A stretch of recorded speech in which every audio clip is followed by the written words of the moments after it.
This is human. In fact, why don't we bring Sheriff Clarke in now? Derek, bring him right in, Sheriff Clarke. Colonel Mike, one of our callers is on. They got the rhinos the last time. John Kasich didn't vote for Trump last time. All these people that are on TV now, Colin Powell didn't vote for Trump last. None of these people voted for Trump last time. So all of a sudden, this is like some kind of a shocking revelation that one state Johnny and Colin Powell, that by the way, Colin, there were no WMDs, never been found.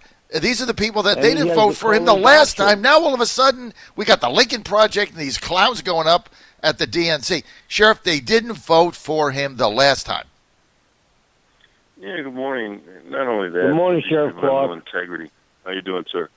These people have no integrity to do this sort of thing. And I know that they'll be at the Republican National Convention. They'll put some Democrats up there, too. But I don't know who is supposed to impress for either side. But, you look at guys like Kasich. And Colin Powell's really embarrassed me. He used to be one of my role models.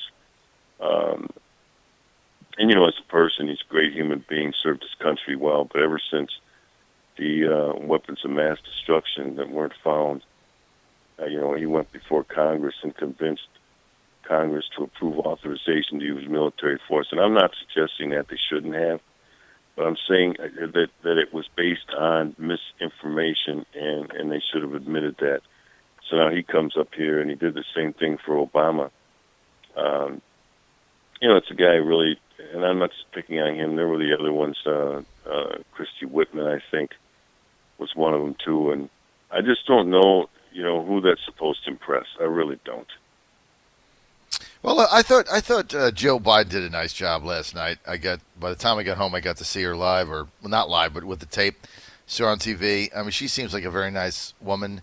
I know she got a doctorate in English or something. She's worked hard for that, and had to raise the children after the death. I mean, so she seems like, and I've met her, Sheriff, on several occasions, and one that I remember in particular, where her husband was not very nice, and I kind of got into it with him with a few barbs, and but she was really nice, and she was talking to my wife, and she was like, "Oh, Joe's just in a bad mood. He had a long day," but.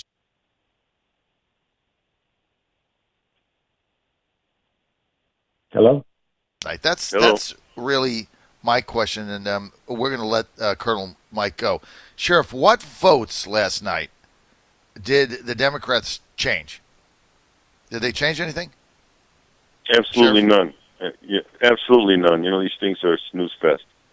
And I'm going to be fair. I'm going to be right down the middle. I'm not suggesting that the Republican convention will be any more exciting, although it will be great to hear President Trump, because he's good before the camera and the microphone, and he knows how to rev up people who are watching. So, I may look in at Biden's just out of curiosity, like a freak show. You go to the carnival and put a quarter in the slot. You want to see the bearded lady and stuff like that. You pay for the freak show. I may tune in just to see that.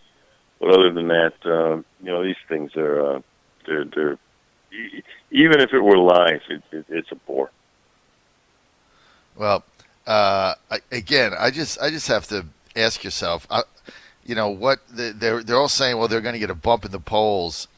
I don't think either of these are going to get a bump in the polls. I mean, it's not the same as a live convention. We get the people there, and everything is live, and it's kind of fun and festive with all the signs. I mean, this is just one big video display, and some of the videos aren't even that good. I guess yesterday was a little better. Monday, some of them they were painful to watch. I mean, they were just grainy and not done very well.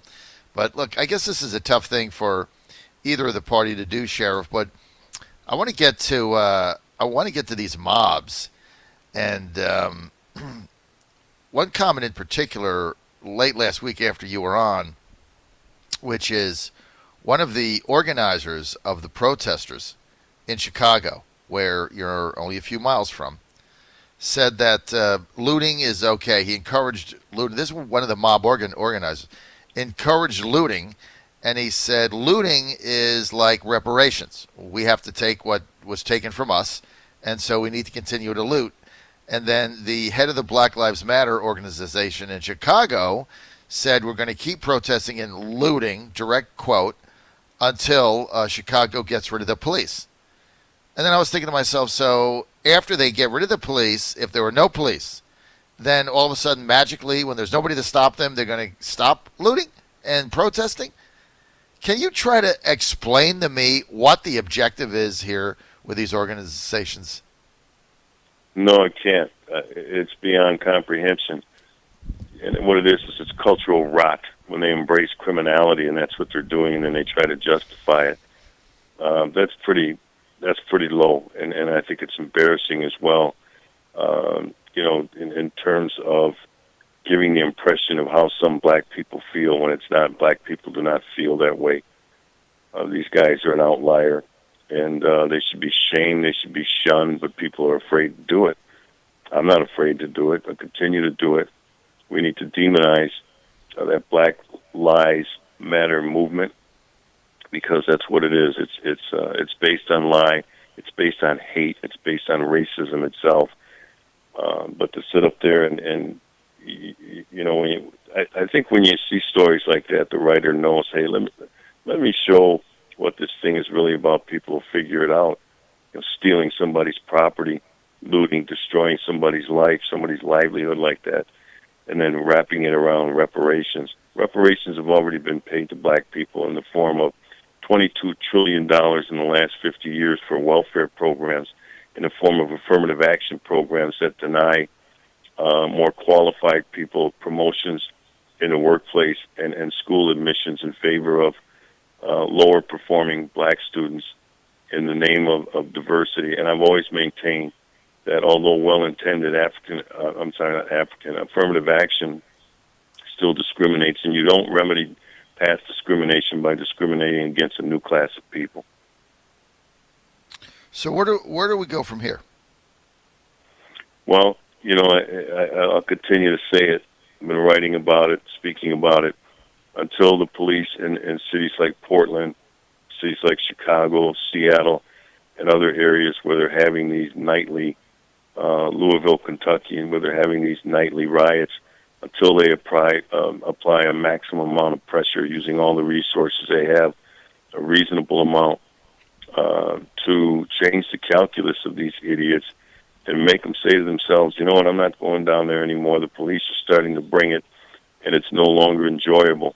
Until they get these riot starters to start thinking like that, they're going to endure this night after night. And the real loser in this whole thing are the people of these cities who, sit up there and watch their cities burn, their retail areas destroyed, the jobs lost, the reputation of the city down the drain. You have poor political leadership.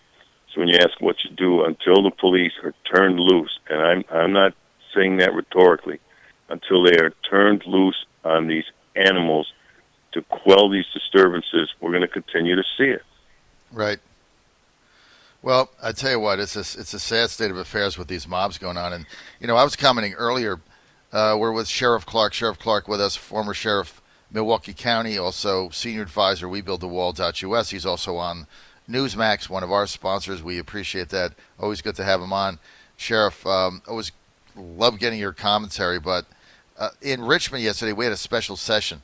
And this is in Richmond, where the seat of government is. All the legislators come in.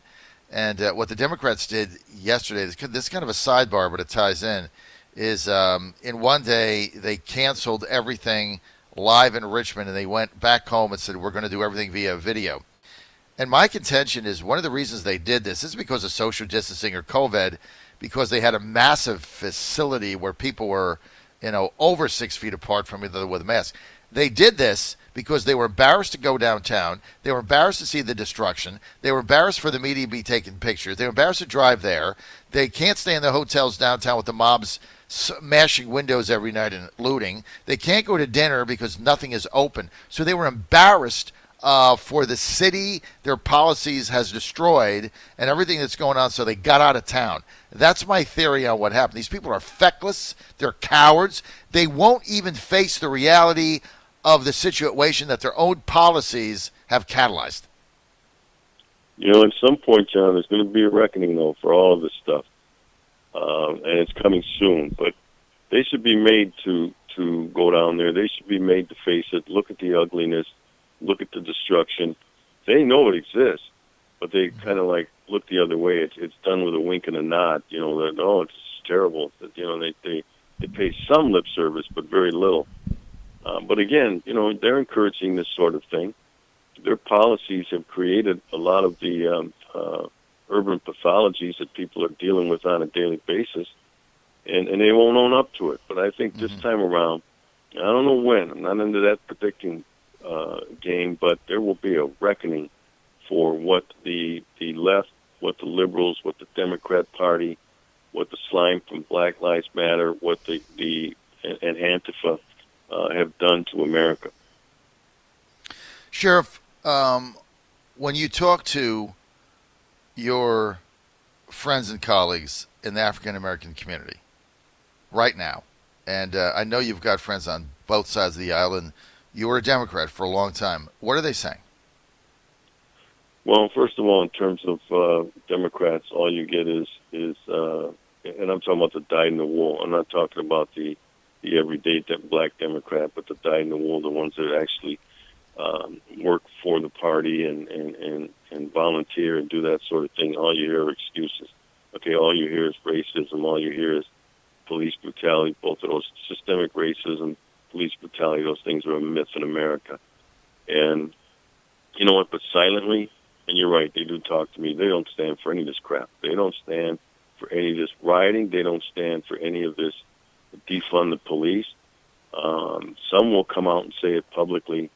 You know, Gallup did a poll several weeks ago, I think it was last week, where they polled black Americans, and 81% of those polls said they were against defunding police. So you see that this is not the prevailing sentiment within the black community. This is not how black people feel. Black people know the police are necessary and the police are needed. And the ones who, you know, the other 19%, you know, probably were thinking to themselves, well, I'd like to see some changes. Okay, fine. We can have those sorts of discussions. I'm all for that. But again, I think that any notion of reforming the police any more than they've already been reformed is pie-in-the-sky nonsense. What needs to be reformed is the ghetto. We need to, when I say we as a black community, we got to do this. Government can't do this. But what we have to do is we have to shun and shame some of the cultural rot and the cultural dysfunction that goes on with the black underclass. They're responsible for all this crap, the crime, the violence. It's not the black community overall. It's the black underclass. And it's their urban pathologies. It's their behavior, their lifestyle choices, like fathering kids out of wedlock at a very young age, by the way, school failure, gang involvement, drug and alcohol abuse. It's things like that, absent fathers. That's the cultural dysfunction and the cultural rot that I talk about that has to be shunned and shamed, and we have to begin to demand that the black underclass change their behavior, adopt a more mainstream lifestyle so that we can solve some of these urban pathologies. Once we've done that and taken care of our own house, then we can look outward and say, hey, there's some other things that we have to address here, and they can bring up some of the exterior things that have bothered this community. But until we clean our own house up, I would tell them, I don't want to hear from you. 11-year-old girl shot in a drive-by shooting in Madison, Wisconsin, several days ago by a black perpetrator with a long criminal history who just indiscriminately fired into a passing vehicle and struck an 11-year-old girl in the head. This is the cultural rot and the cultural dysfunction I'm talking about. I know nobody, well, I shouldn't say nobody. I know very few people in Virginia heard about that case, all right? I know why. I mean, it's a long way away. But this is the stuff that I want to address. This violence, this street violence.